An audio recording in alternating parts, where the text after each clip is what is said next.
대답하기 어려운 질문을 좀 드릴까요?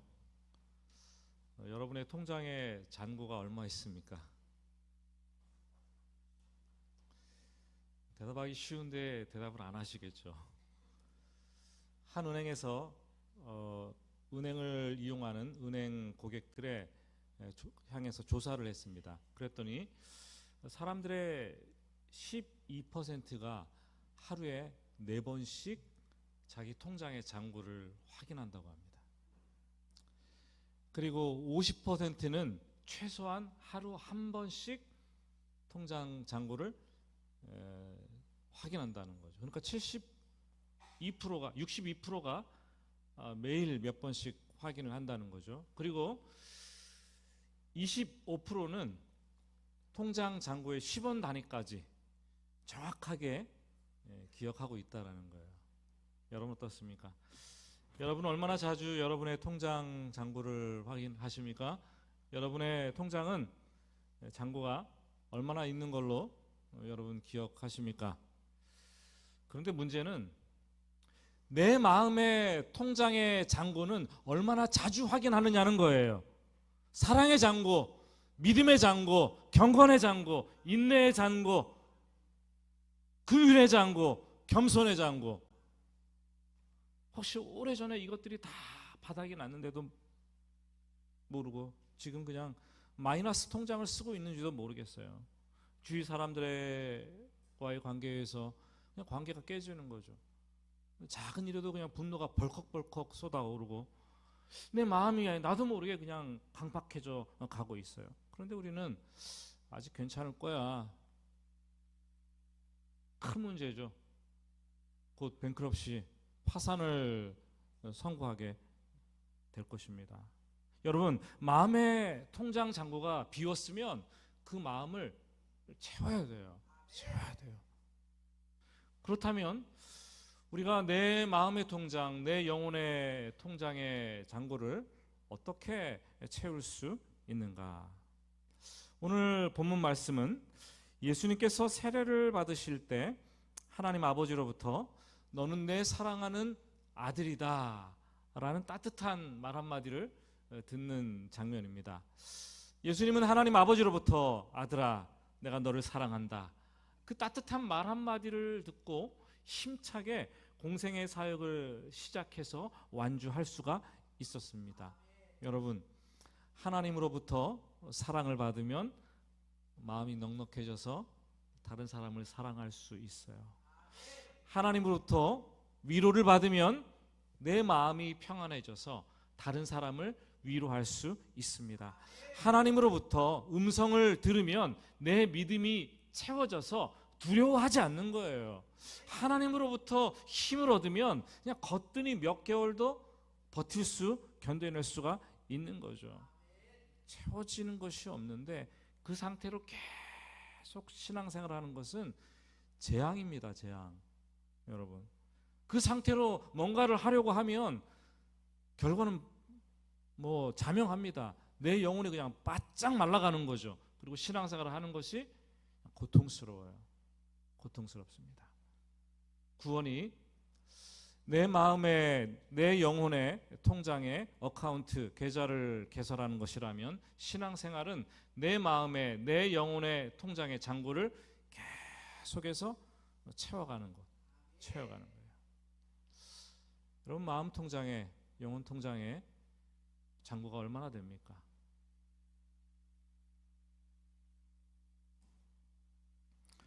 오늘 13절 말씀을 한번 보실까요? 이때에 예수께서 갈릴리에서 요단강에 이르러 요한에게 세례를 받으려 하시니. 예수님이 세례 요한에게 세례를 받는 장면인데요, 우리는 요한을 가리켜 세례 요한이라고도 합니다. 물론 세례 요한이 탁월하게 하나님 말씀도 전했지만 세례 요한은 주된 사역이 요단강가에서 물로 세례를 베푸는 사역이었습니다. 그렇기 때문에 그를 세례 요한이라고 하죠. 예수님 당시에는 자기가 죄인임을 고백하고 죄 용서를 받는 두 가지 방법이 있었습니다. 하나는 할례요, 다른 하나는 세례였습니다. 유대인들은 누구든지 태어나기만 하면 난지 8일 만에 할례를 받게 되는 거죠. 죄악을 끊어버리고 하나님의 백성으로서 살아내겠다는 언약의 증표가 남자 중요 부위에 각인시키는 그 언약이죠. 예수님도 난지 8일 만에 할례를 받으셔야 했습니다. 반면 세례는 이방인들이 개종을 하거나 죄인들이 자기 죄를 자각하고 회개할 때 세례를 받았다는 거죠. 그런데 대부분의 유대인들은 자기가 아브라함의 후손이라고 믿었습니다. 이미 할례를 받았기 때문에 의인이라고 확신을 했습니다. 나는 세례가 필요 없다라고 믿었습니다. 그런데 요한이 나타나서 회개하라, 천국이 가까웠다 선포를 합니다. 메시지를 선포하고 요단강에서 회개를 위한 세례를 베풀었습니다. 이 요한은 유대인들이 자기 죄의 심각성을 아주 깨닫고 회개하고 세례받기를 원했던 거죠. 어찌 보면 유대교를 향한 세례 요한의 강력한 도발이었어요. 도발. 당시 사람들은 세례를 받기 위해서 자기 죄를 회개하기 위해서 요단강으로 몰려들었습니다. 머리부터 발끝까지 완전히 물에 잠기는 침례가 아니었겠습니까? 그 당시는 학자들은 대략 한 30만 명 정도가 세례 요한에게 세례를 받았을 것이다, 침례를 받았을 것이다 라고 생각합니다. 수많은 사람들이 줄져 요단강에 물가로 들어가서 머리부터 발끝까지 코를 비틀어주고 푹 잠겼다가 다시 일어나는 그 장면이 얼마나 여러분 장관이겠습니까? 지금 예수님도 자기 고향 나사렛에서부터 요단강까지 이 120km 걸어서 한 사흘 길인데요. 사흘 길을 먼 길을 달려와서 그 죄인들의 틈바구니에 끼어서 세례를 받으시고 있습니다. 우리는 이 본문을 보면서 질문을 해야 돼요. 예수님이 왜 세례를 받으시는가? 예수님은 세례를 받을 필요가 없는 분이 아니신가? 세례는 죄인이 받는 것입니다. 하나님 앞에서 자기 죄를 고백하고 죄 용서를 받는 것입니다. 그런데 죄가 하나도 없이 정말로 깨끗하신 예수님께서 왜 세례를 받으시는 겁니까? 세례 요한이 예수님을 발견하고 깜놀했어요. 깜짝 놀랐어요. 펄쩍 뜁니다. 아니, 죄 없으신 분이 왜 세례를 받으러 왔어요? 주님께서 말씀하시죠. 이제 허락하라. 이제 허락하라. 그래서 하나님 나라의 의를 이루는 것이 맞다. 여러분, 성경은 예수님이 죄가 없다는 것을 아주 여러 차례 증명을 하고 있습니다. 베드로전서 2장 22절 한번 볼까요? 그는 죄를 범하지 아니하시고 그 입에 거짓도 없으시며. 요한일서 3장 5절 말씀도 한번 볼까요? 그가 우리 죄를 없애려고 나타나신 것을 너희가 아나니 그에게는 죄가 없느니라.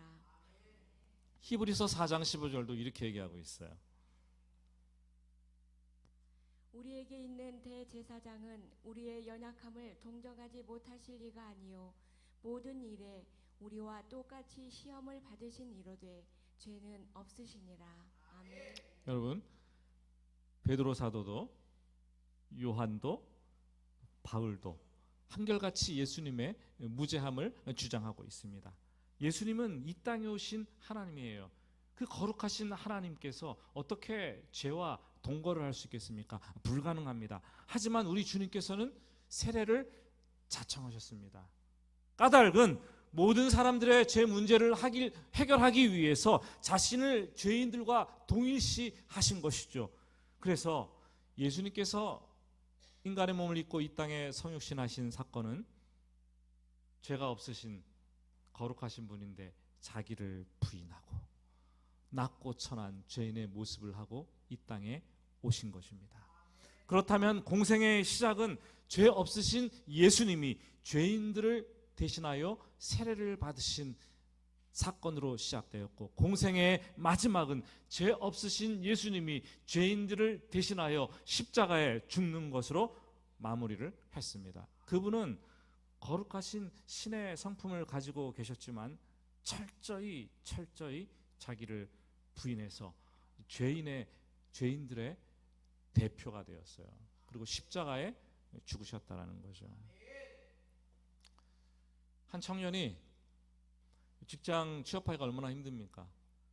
한 청년이 천신만고 끝에 자기가 원하는 회사에 신입사원으로 들어가게 되었습니다.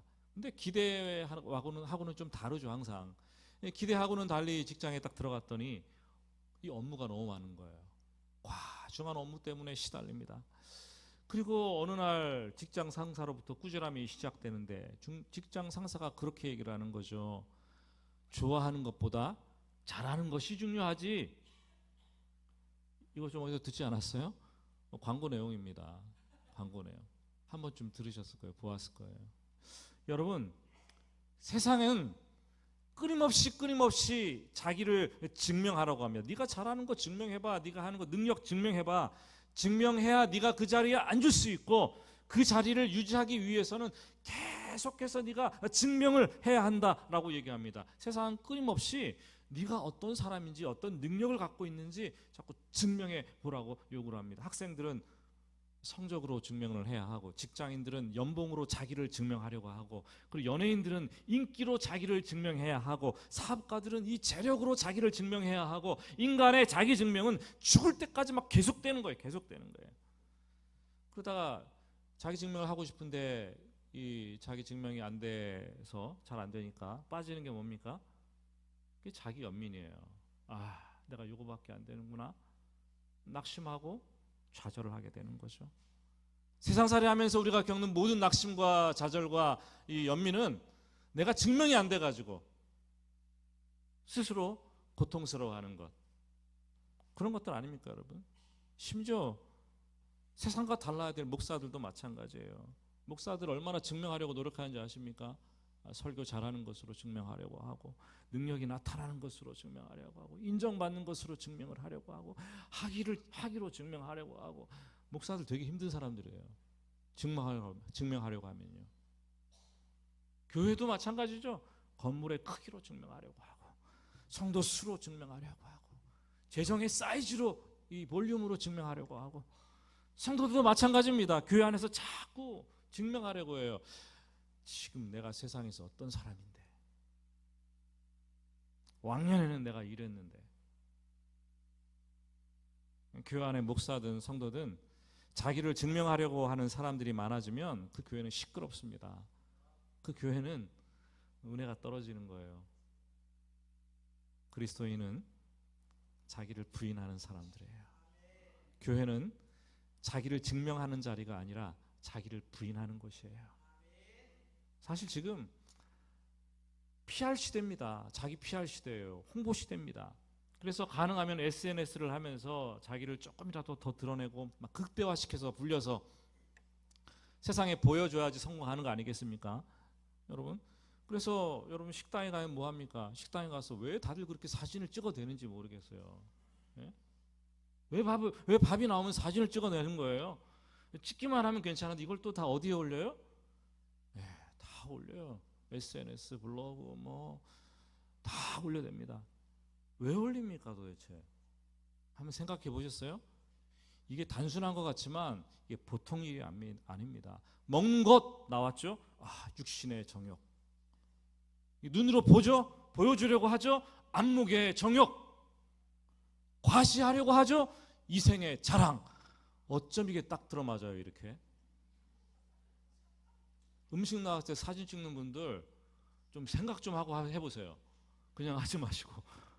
근데 이게 아담과 하와가 그랬다라는 거예요. 아담과 하와가 선악과를 보면서 먹음직스럽죠. 보암직하죠. 이걸 먹으면 하나님과 똑같이 돼서 엄청나게 막 이 힘이 생길 것, 과시할 것 같죠. 여러분, 인간의 욕망이 모두 하나로 이게 총체적으로 통합된 것이 음식 먹을 때 사진 찍는 거예요. 알고나 찍으세요. 찍으시렵니까 그래도?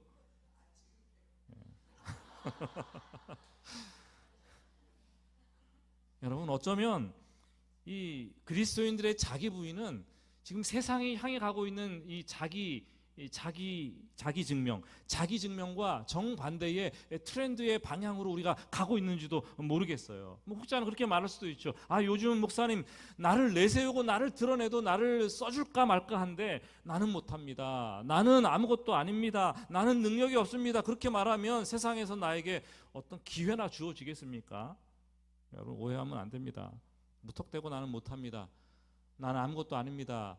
그렇게 얘기하라는 것이 아니에요. 자기 부인하라는 것이 아니에요. 이제까지 자기를 포장해왔던 포장지가 있다면 그것을 좀 벗겨버리고 자기를 과시하지 않는 존재, 자기를 겸손히 여기는 존재, 하나님만 드러내는 존재, 하나님만 자랑하는 그 존재가 되라는 거죠. 그래서 하나님, 나는 죄인입니다. 나는 아무것도 아닙니다. 하나님, 나는 이것이 내 것인 줄 알았는데 내 것이 아닙니다. 하나님, 이제까지 내 마음대로, 내 방법대로, 내 능력대로 다 해서 살았는데 안 됩니다. 내가 졌습니다. 그게 자기 부인이고, 자기 부인은 하나님 앞에서 죽는 겁니다. 하나님 앞에서 자기 항복 선언이에요. 신앙의 성숙은 자기 증명을 멈추고 자기를 부인하는 것에서부터 시작이 됩니다. 자기를 부인하는 성도들 되시기를 예수님의 이름으로 축복합니다. 이 16절과 17절 말씀을 보면은 예수님이 세례를 받고 물 위에 올라오실 때 아주 신비로운 세 가지 현상이 일어나는 것을 보게 됩니다. 첫째는 하늘이 열렸어요. 이 열리다라는 말이 헬라어로 스키조라는 단어인데, 이 스키조라는 단어는 이 천 조각을 잡고 이렇게 푹 하고 찢을 때 소리가 얼마나 요란합니까? 거칠게 찢어지잖아요. 그것을 가리키는 거예요. 하나님 아버지께서 하늘을 이렇게 거칠게 푹 하고 찢으시고 이 땅에 세례를 받고 올라오시는 그 자기 아들에게 다가오시는 거죠. 왜요? 사랑하는 아들이, 죄 없는 아들이 자기를 부인하고 이 땅에 내려갔는데 그것도 모자라서 죄인의 대표가 되어서 세례를 받고 또 남은 3년 동안 혹독한 고난을 치르며 공생의 3년을 살아내고 마지막에는 죄인의 대표로서 고통스럽게 십자가에서 피를 쏟고 물을 흘리며 죽어갈 것을 다 아셨습니다. 하나님 아버지께서 얼마나 마음이 아프고 저리셨겠습니까? 하늘을 푹 찢고 가까이 다가오시는 거예요. 둘째, 성령이 비둘기같이 임했습니다. 독수리같이 쏜살같이 쫙 하고 임한 것이 아니라 비둘기처럼 아주 천천히 그리고 온화하게 예수님의 머리 위에 내려와서 성령께서 바닥바닥거리면서 계속 머물러 있는 것이죠. 여러분, 성령은 하나님의 영이십니다. 성령의 별칭은 보혜사입니다. 보호하고 은혜를 베풀어 주시는 분. 아들이 걸어가야 될 그 길을 다 아셨어요. 자기 부인의 길, 자기 고난의 길, 십자가의 그 길. 성령께서 인도하셔야 하는 거죠. 성령께서 동행하셔야 하는 거죠. 우리도 마찬가지입니다. 인생길이 얼마나 험합니까? 포기하고 싶고 낙심하고 좌절하는데, 가야 될 길이 막막한데, 죽을 것 같은데, 험난한 시간이 다가오는데, 내 인생이 정말 고난하다, 고통스럽다, 힘들다, 지칠다. 그때 성령께서 임재하셔야 돼요. 성령께서 오셔서 동행하셔야 됩니다. 그래야 우리 가는 길이 쉬운 거죠. 세 번째, 하늘로부터 하늘 아버지의 목소리가 들립니다. 오늘 말씀의 백미라고도 할 수 있습니다. 아버지께서는 자기를 부인하고 죄인의 길을 걸어가는 아들 예수에게 너의 정체성이 무엇인가를 분명하게 각인을 시켜줍니다. 야, 네가 걷는 길은 험하고 멀구나. 네가 해야 될 일은 아주 가혹하구나. 그러나 힘을 내렴. 내가 함께 있어줄게. 너는 정말로 내가 사랑하는 아들이란다. 내가 너를 얼마나 기뻐하는지. 아니, 네가 너를 부인하고 십자가의 길을 가는데 내가 정말 그것을 기뻐하노라 말씀하십니다. 얼마나 가슴 뭉클합니까? 누군가 우리 인생을 살아갈 때 이런 얘기 해준다면 정말 날개도 친 듯이 힘을 얻어가지고 날아갈 것 같아요. 저는 어렵고 힘들 때마다 이 말씀을 묵상합니다. 이 말씀을 묵상하면 정말로 인생이 고단한 사막길을 걸어가고 있는 것 같은데 거기서 두려막 두레박으로 샘물을 한 바가지 퍼서 길을 올려서 마시는 것 같은 생수가 영혼에 주어지고 영혼의 새 힘을 얻는 것을 발견하게 됩니다. 여러분, 요즘 많은 사람들이 하나님의 음성을 들었다고 얘기합니다. 그리고 진짜냐 가짜냐 시시비비를 가려내느라고 시끄럽습니다. 하나님의 음성 쪽집게가 아니에요. 하나님 어디로 갈까요? 동으로 가거라. 이런 음성이 아니에요. 하나님의 음성은. 하나님의 음성은 내가 너를 부자로 만들어 주겠다. 이번 건수를 내가 꼭 성공하게 만들어 주겠다. 이런 게 아니에요. 하나님의 음성은 내가 너를 사랑한다. 너는 내가 기뻐하는 아들이다. 딸이다. 우린 이런 음성을 듣고 힘을 내고 걸어가야 되는 거죠. 신앙생활하면서 들어야 될 하나님의 궁극적인 음성은 내가 너를 사랑한다. 내가 너를 사랑한다. 그 음성만 들리면 그냥 다 끝나는 거예요. 다 끝나는 거. 하나님께서 사랑하시는데 뭐가 걱정입니까? 뭐가 문제입니까? 뭐가 두렵습니까? 다 끝나는 거예요. 이 음성 들어야 돼요. 이 음성. 근데 우리는 자꾸 다른 음성 들으려고 어디로 갈까요? 이번에 어떻게 될까요? 이게 잘 될까요? 백날 기도해보세요. 들려주시나? 그냥 내가 너를 사랑한다. 이 음성 듣기를 고대하고 그 음성 들으면 우리 삶은 게임이 다 끝나는 거예요. 예수님이 공생애를 한창 사역을 하고 계실 때 이 아버지께서는 하늘 음성을 간간히 들려주셨는데 이 십자가를 앞에 두고 변화산에 올라가셔서 기도하실 때에 그때에도 똑같은 음성을 들려주세요.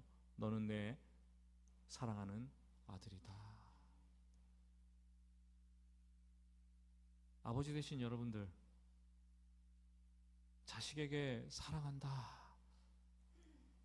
그 말 해본 적이 언제십니까? 아내에게 사랑해 이 말 해보신 적이 언제세요? 가족으로부터 내가 너를 사랑해 라고 들어보신 적은 언제십니까? 그 말을 들으면 용기가 나고 새 힘을 얻는 거예요. 하나님은 아버지께서는 간간히 아들에게 그 얘기를 하셨습니다. 십자가 죽음을 앞두고 예루살렘 성에 들어가실 때에도 예수님께서 그렇게 기도하셨어요. 지금 내 마음이 괴로우니 내가 무슨 말을 하리요. 아들의 괴로움 느껴지지 않습니까?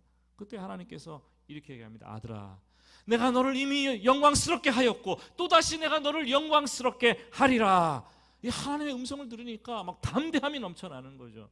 성경에는 예수님이 하나님의 아버지의 음성을 딱 3번 들었다고 되어 있는데 기록된 것이 3번이지 겟세마네 동산에서 기도하실 때에 힘들고 지칠 때마다 얼마나 하나님 아버지의 음성을 내 아들아 사랑한다, 내 아들아 이 음성을 많이 들었겠습니까? 사랑하는 여러분, 인생 고해예요. 고통의 바다입니다. 고난과 역경의 순간을 수도 없이 지나가야 됩니다. 그때 사람의 말에 목매지 마세요. 예? 사람의 이 위로에 목매지 마세요. 사람의 인정에 목매지 마시기 바랍니다. 주님께서 우리가 내가 너를 사랑한다라는 그 말 한마디, 따뜻한 한마디를 듣고 우리는 텅텅 비어있는 영혼의 통장 잔고를 그냥 채워야 되는 거예요. 하나님의 사랑으로 가득 채워야 돼요. 그 말 한마디에 붙들리고 그 한마디 듣기 위해서 목숨을 걸고, 그래서 내 영혼의 잔고가 가득 채워지면 그 사랑으로 사랑하고 그것으로 위로하고 그것으로 봉사하고 그것으로 섬기는 거예요. 없는데 막 쥐어짜내고 막 신앙생활하고 섬기고 봉사하려면 형 내가 죽는 거죠. 거의 그냥 신앙생활이 고통이죠. 고통. 예? 4장을 보시면 세례를 받으신 예수님께서 성령에 이끌려 광야로 가십니다. 우리 1절은 성령에게 이끌려라고 되어 있지만 마가복음 똑같은 내용을 기록하고 있는 1장 12절은 성령이 곧 예수를 광야로 몰아내신지라, 몰아내셨다라고 표현을 하고 있어요. 헬라어 단어로 몰아내다라는 단어는 에크발로입니다. 에크발로. 에크는 밖으로라는 뜻이고 발로는 던지다라는 뜻이에요.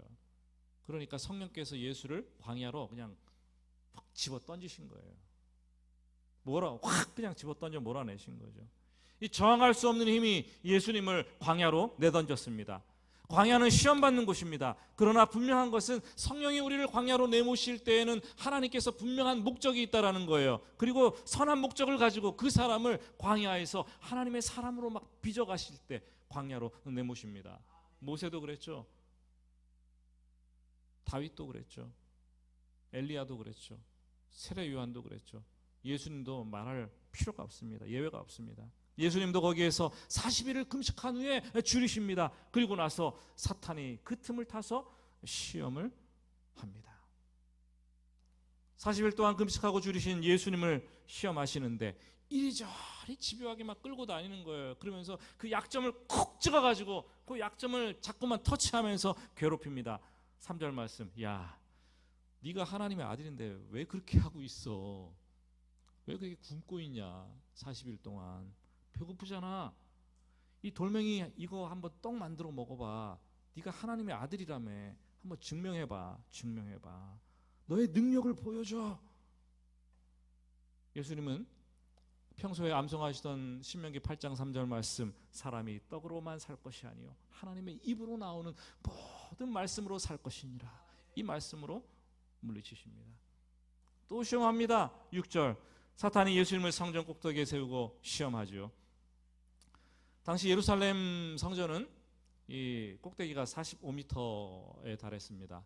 그리고 예루살렘 성전이 가파른 절벽 위에 세워졌기 때문에 한 대략 200m 정도는 됐을 것이라고 생각을 합니다. 그 꼭대기로 데려가서 환상인지 실제인지는 모르겠지만, 야, 네가 하나님의 아들이라며. 그럼 한번 뛰어내려봐. 그러면 세상 사람들이 너를 보고 다 믿을걸? 요즘 젊은이들이 이 절벽 낭떠러지에 그렇게 많이 가요. 그 위험한 곳에 그렇게 많이 가요. 거기서 인생샷을 찍는다고 정말 보기만 해도 죽을 것 같은 그런 곳에 가가지고 사진을 찍는데, 누가 영국에서 누가 조사를 했는데 몇십 년, 10몇 년간 400명이 죽었다나 그렇게 하다가 얘기를 하는데, 그 SNS에 사진 한 장 올려보겠다고 그러다가 사고사를 당합니다. 왜 도대체 그렇게 하는 거예요? 예? 자기를 드러내려고, 자기를 과시하려고, 나 이런 사람이야 보여주려고, 증명하려고 하다가 허무하게 죽는 거예요. 예수님은 주 너의 하나님을 시험하지 말라, 그 말씀으로 사탄의 시험을 물리치십니다.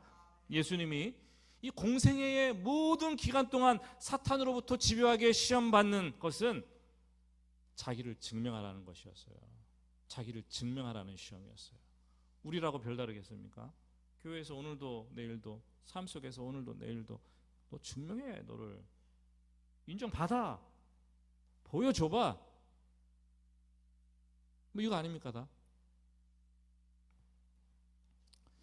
말씀을 정리해 볼까요? 우리도 광야를 살아내면서 신앙생활을 하면서 시험받는 주 종목은 역시 자기 증명입니다. 자기 증명을 할 것인가, 자기 부인을 할 것인가. 예수님은 내 유익을 위해서 자기를 드러내거나 자기의 능력을 사용하지 않으십니다. 겟세마네 동산에서 체포당하실 때에도 12군단이나 더 되는 천군 천사를 부르실 수 있습니다. 자기 능력을 사용할 수 있었어요. 그렇지만 사용하지 않으십니다. 십자가에 달려 죽는 순간에도 자기 능력을 사용하실 수 있었겠죠. 왜 없겠습니까? 수많은 사람들이 얘기하잖아요. 옆에 달린 강도가 얘기합니다. 네가 그리스도라며 죽지 말고 우리와 함께 구원해봐 얘기를 합니다. 관리들이 얘기합니다. 만일 네가 하나님의 택하신 자라면, 그리스도라면 너 자신 한번 구원해봐, 증명해봐. 군인들이 얘기합니다. 야, 네가 유대인의 왕이라며, 네가 너를 한번 구원해봐. 지나가는 사람들도, 행인들도 얘기합니다. 야, 십자가에서 내려와서 네가 메시아인 것을 한번 증명해봐 얘기를 하는 거죠. 대제사장과 서기관들도 얘기합니다. 지금 십자가에서 내려와서 우리가 너를 좀 믿게 해봐라. 어쩜 이렇게 모든 세상 사람들이 예수님께 자기를 증명하라고, 자기를 증명해 보이라고 똑같은 말을 하는 거예요. 예? 지금 우리가 그러고 있어요. 기도하면서 하나님 이것 이루어 주셔서 하나님 되심을 증명해 보십시오. 증명해 보십시오. 이거 아닙니까? 여러분, 구원이 뭔지 모르기 때문에 자꾸 그렇게 말하는 거죠. 구원은 그분이 죄인이 되셔야, 그분이 십자가에 죽어야 우리가 사는 것입니다. 예수님은 이 땅에 죽으러 오셨어요. 대속제물이 되러 오셨다라는 거예요. 주님께서 이 땅에 오셔서 능력을 발휘하고 싶은 것을 보고 싶어 한다면 그것은 참 신앙이 아닌 게죠. 참 신앙이 아니에요. 생각해 보세요. 예수님께서 십자가에 달려 돌아가신 때에 사람들의 이구동성을 하는 말들, 그 조롱을 견디다 못해서 그래, 내가 증명해 볼게. 손바닥에 뭐 탁 뽑고 발바닥에 못 뽑고 가시가 그냥 휙 집어 던지고 점프 탁 하더니만 내려와가지고 그냥 십자가를 전봇대 같은 걸 탁 뽑아가지고 막 휘둘러가지고 다 죽였어요. 유대인의 왕이 되었어요. 그럼 믿으시겠습니까? 사람들의 요청대로 자기 증명을 했다면 우리의 구원은 이루어지지 않았을 겁니다. 예수님은 죽는 현장에서까지도 자기를 부인하셨어요. 그러자 하나님은 생각지도 못했던 이방인 백부장을 통해서 증명을 해주시는데, 이 사람은 진정 의인이었도다. 이 사람은 진실로 하나님의 아들이었도다. 자기 증명을 하지 않았는데 이방인이 증명하게 하시는 놀라운 역사가 일어났다라는 거죠.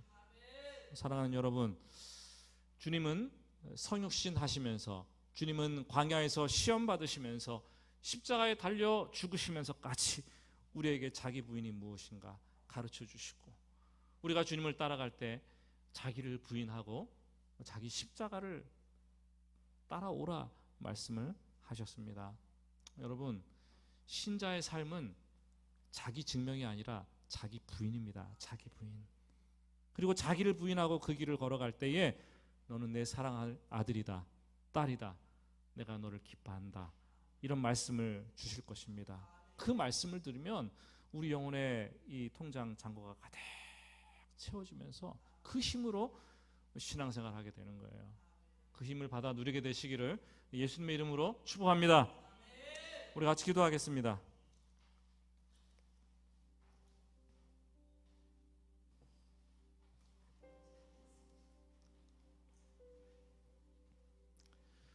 나를 만드시고 나를 가장 많이 알고 계신 하나님, 나를 가장 깊이 아시고 나를 지키시고 어떤 상황 가운데서도 절대 포기하지 않으시고 나를 쉬지 않고 지켜보는 분이심을 우리는 고백합니다. 그런데 우리가 광야 같은 인생을 살면서 자기를 증명하느라 너무 바쁘고 힘들고 고단해요. 때로는 사람들 앞에서 자기를 증명하지 못해서 낭망하고 절망하고, 이 비참한 자기의 모습 때문에 자기 연민이 가득해져요. 하나님, 이제는 나를 드러내고 증명하는 자리에 서려고 하기보다 예수님처럼 자기를 부인하고 하늘로부터 내려지는 위로를 받는 인생 되게 하여 주시옵소서. 고단하신 분 있습니까? 괴로우신 분 있습니까? 오늘 하나님께 너는 내 아들이라, 너는 내 딸이라, 내가 너를 사랑한다, 이런 음성 들려주시옵소서. 또 그런 음성 듣기를 바랍니다. 사람의 말, 사람의 위로, 사람의 인정, 거기에 묶이지 말고 하나님의 사랑 붙들려 사는 인생 될 수 있도록 하나님 저를 붙들어 주시옵소서. 우리 작은 목소리로 조용히 하나님께 기도 올려드리겠습니다. 같이 기도하겠습니다. 하나님 아버지 간절히 소원합니다. 우리의 삶을 되돌아보고 우리의 신앙생활을 되돌아보니 얼마나 증명하려고 했습니까? 얼마나 보여주려고 했습니까? 고달프고 힘들고 지치고. 그러나 하나님 아버지, 자기를 부인하고 십자가를 지고 따라오라고 하셨는데 우리를 부인할 때 하나님께서 일하시고 하나님께서 증명해 주시며 하나님께서 도와주시는 것을 보게 됩니다. 하나님 인도하셔서 승리의 생활이 되게 하시고, 고단한 이 땅을 살아내느라 너무 힘들고 지치는데 하나님 아버지의 음성을 들을 수 있도록 주님 도와주시기를 간절히 원합니다. 내가 너를 사랑하며 너는 내 아들이요 딸이다. 내가 너를 기뻐한다. 그 말씀을 듣고 다시 한번 셈이 없고 우리 영혼이 가득 채워지는 것을 경험하게 하시며 다시 일어날 수 있도록 주님 도와주시옵소서. 세상 사람들의 말과 아버지 하나님 칭찬과 인정에 목마르거나 묶이지 아니하게 하시고 거기에 매이지 않게 하시고 하나님의 격려와 위로의 따뜻한 그 한마디 말이 우리를 다스리고 우리를 이끌어가는 동력이 될 수 있도록 하나님 도와주시기를 간절히 원합니다. 이 자리에 고단한 영혼들이 있습니까? 지친 영혼들이 있습니까? 하나님 말씀을 들려주시고 격려해 주시고 함께 하셔서 쓰임을 얻어 걸어갈 수 있도록 하나님 도와주시기를 간절히 원합니다.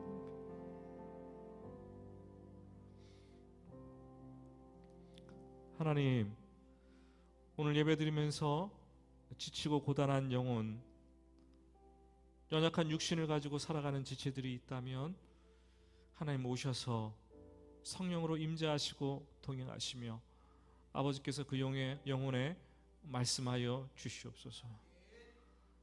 내가 너를 사랑한다, 내가 너를 기뻐한다. 그 말씀을 듣고 다시 한번 일어서게 하시고 우리의 믿음을 추스르게 하시고 주의 사랑받은 대로 사랑하며 섬기며 위로하며 나누며 베풀며 살아갈 수 있도록 도와주시옵소서. 예수님의 이름으로 기도드립니다. 아멘.